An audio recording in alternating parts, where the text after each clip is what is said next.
Pas tikove muzikore jemi së bashku sërish me rubrikën tashmë një javë raport java e një qyteti dhe do të shkojmë qytet shumë bukur siç është qyteti i Sarandës. Do të jemi me kolegun dhe korrespondentin Thoman Nika në këtë mëngjes. Mirëmëngjes, përshëndetje Thoman. Mirëmëngjes, ju përshëndes.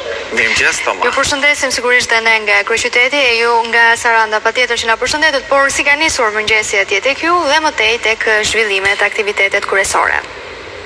Moti është i qëndrueshëm dhe plot diell, një kohë shumë e përshtatshme dhe që të fton për të pushuar në Sarandë, e cila ka kohë që përgatitet për këtë stil pushimesh. Madje këtë vit shpresohet shumë që të vendosen kufi të rinj të sezonit, duke u përgatitur edhe për kapërcimin e atij handikapi që në qytetin e 300 ditëve me diell në vit, dhe vetëm 2 muaj turizëm, aq sa numerikisht janë ditë pa diell në këtë rajon. Kjo javë e fundit e korrikut e ka sjellë në rritje fluksin e vizitorëve dhe pushuesve në Sarandë dhe në Çamit. E dukshme është frikja që tregon se ende zotron programimi për të pushuar disa ditë apo për të shfrytzuar fundjavën, sesa për të bërë pushime klasike me 10 ditorë. E më pak akoma bëhet fjalë për pushime disa 2 javore në të njëjtin destinacion. Prenotimet e vëra përmes Booking tregojnë se kjo ka për të ndodhur në javën e muajit gusht, pasi qysh tani përgjigja që mund të marrësh nga shumica e hoteleve deri nga shtëpitë e dyta në Sarandë është vende nuk ka. Pra edhe për një javë dhe Saranda e Xhamit do të prekin kulmin e sezonit për këtë vit, që pritet të jetë me frekuencim të lartë dhe me mundësira për të qenë pushime me një ofertë tërheqëse, relaksuese dhe financiarisht të përballueshme nga çdo buxhet, pasi edhe diversiteti i kësaj oferte është i tillë që gjen veten që nga pensionisti e buxhetori deri tek biznesmeni. Siguria në plazhe dhe në anije është një nga drejtimet më pa probleme këtë vend. Shehtë të qarkuara apo të limituara me tapa dhe kova, hapësirat e lejuara për notim në plazhe, e ndërkaq në rastet kur tenton dikush të kalojë ato, nga huaj e vërtimit e vjen sinjali i rojës brezletare për të kthyer mbrapsht. Në nivelet të mira është edhe gatishmëria e rojëve brezletare për të dhënë ndihmën e nevojshme për shpëtim në ujë. Ato kanë qenë vepruese dhe shpëtuese në disa raste që kanë ndodhur këtë javë në plazhet publike të Sarandës. Probleme me muzikën për te orës policore jo nga lokalet, por nga anijet turistike në det, ka patur edhe në Sarandë. Mësohet se është dashur të ushtrojë funksionet e veta ligjore task forca dhe në 2 raste janë aplikuar penalitetet të shprehura në gjopa jo të vogla, të cilat shpresohet të rishikohen pas vendimit të Komitetit Teknik për shtyrjen me 1 orë të limitit kohor të lejuar për muzikën, pra deri në orën 23. Njërësia e kësaj jave ka qenë dyndja e jahteve dhe e velerave në Sarandë. Burime portuale e konfirmojnë të, duke thënë se u është dashur të përpunojnë 5 deri në 6 velera dhe jahte në të njëjtën kohë dhe në të njëjtën ditë, e pikërisht në një ditë feste siç ishte edhe dita e Kurban Bayramit. Në fakt, kjo ka qenë për shumicën një ditë feste dhe pushimi, për besimtarë të shumë dita e shënuar e Kurban Bayramit ka nisur me faljen e namazit në mjedisin e jashtëm të xhamisë së Sarandës, e me ftyrë kësaj xhamie i Bledar Mullaj na tha se ka bërë 2 gjëra të veçanta në këtë falje, që ka qenë njëra prania e shtuar e të rinjve dhe prania e një pjese të mirë e atyre besimtarëve që ndodhen me pushime në Sarandë, të ardhur kryesisht nga Kosova apo kosovar të ardhur nga vendet ku kanë emigruar si Gjermania, Zvicra, Kanadaja, Amerika dhe të tjerë. Fëmijët gjithashtu janë gostitur në këtë Kurban Bayram nga institucioni i xhamisë me pako të ndryshme për të rritur gëzimin e tyre në këtë festë. Duke shkuar për urim në xhaminë e Sarandës, kryetari i bashkisë Adrian Guma tha se është shumë e rëndësishme që kjo ditë shërben për të shprehur devotshmërinë dhe besimin dhe vullnet për të bërë njerëz dhe qytetarë më të mirë.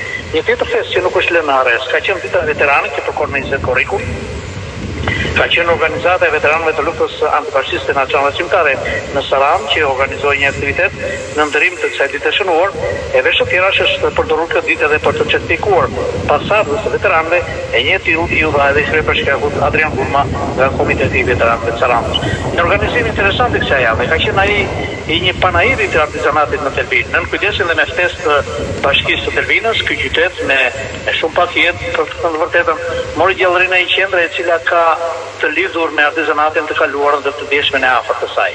Në panair morën pjesë me produktet të realizimet e tyre, mjeshtra të artit popullor, zejtar me emër nga disa vise të Shqipërisë, duke tërhequr interesin e publikut delvinjot e duke dhuruar mbrëmje të bukura në Delvinën e traditave artizanale dhe të artit popullor. Ka tërhequr veçanërisht vëmendjen e publikut dhe të medias gruaja nga Zadrima e Lezhës, e cila prezantoi në panairin e Delvinës mjeshtrinë e rrallë të ndjerjes Sofisë së Mundafshit nga krimi i Mundafshit dhe ekspozoi prodhime të ndryshme të prodhuara me firmë Mundafshi, si shallë, mbulesa e të tjera, prodhime origjinale këto që kërkohen shumë nga tregu vendas dhe ai i huaj. Mes larmisë së zejeve që ekspozuan prodhimet e tyre dhe kostumet popullore që krijuan hartën e Shqipërisë, me të gjithë atmosferën që krijoi panajri kombëtar i artizanatit, Elvina tregoi se ka aftësinë të shikoj nga turizmi. Dita e djeshme ka ardhur me një protestë të banorëve të fshatit të Senicës në bashkinë e Delvinës, që është orën 06:30 mëngjesit. Ata kanë bërë bllokimin e rrugës me gurë dhe me automjetet e tyre, duke penguar kështu kalimin e mjeteve të firmës ndërtuese të rrugës Kardik Delvin. Të organizuar nga kryesia e fshatit dhe e shoqatës Beslive e Vuallzërisë Senicore, banorët bën publike për autoritetet e firmës dhe para nën prefektit i pranishëm atje kërkesën që nga firma të bëhet edhe ndërtimi i rrugës deri në fshatin e tyre, pra projekti final të përfshi edhe hyrjedalen për në fshatin e tyre. Mësohet se firma ndërtuese ka qenë reaguese ndaj kësaj proteste, e vlerësuar si drejt dhe ka nisur punimet për lidhjen e fshatit me rrugë me aksin kryesor. Dhe mbyll me një lajm të gëzueshëm nga sporti i notit, nëse javë më parë kam raportuar për medalje dhe kupa shumë të rëndësishme dhe trofe të rëndësishme nga sporti i shahut. Kjo ka qenë një javë e notit të thoshja, ka qenë një 18 vjeçar që me arritjen e vet në ka kthyer në vitet e shkëlqimit të botërintit në not. Ronaldo Seriani ka qenë emri më i spikatur në kampionatin kombëtar të trimëve në not i zhvilluar në Tiranë.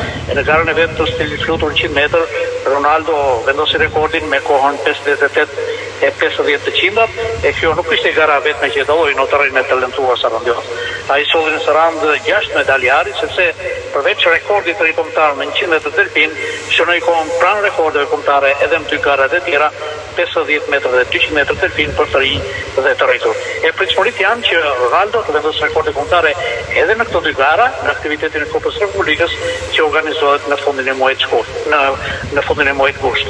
E veçanta e tij është se Ronaldo stërvitet në Greqi, atë ku jeton familja e tij, që mbështet aq shumë në pasionin për notin dhe mundësitë që i jep stërvitja në akuadrome të standardit evropian dhe me programe rigoroze, ai i kthen në rezultate cilësore me fanelën e botërintit me të cilën garon në Shqipëri dhe jashtë saj.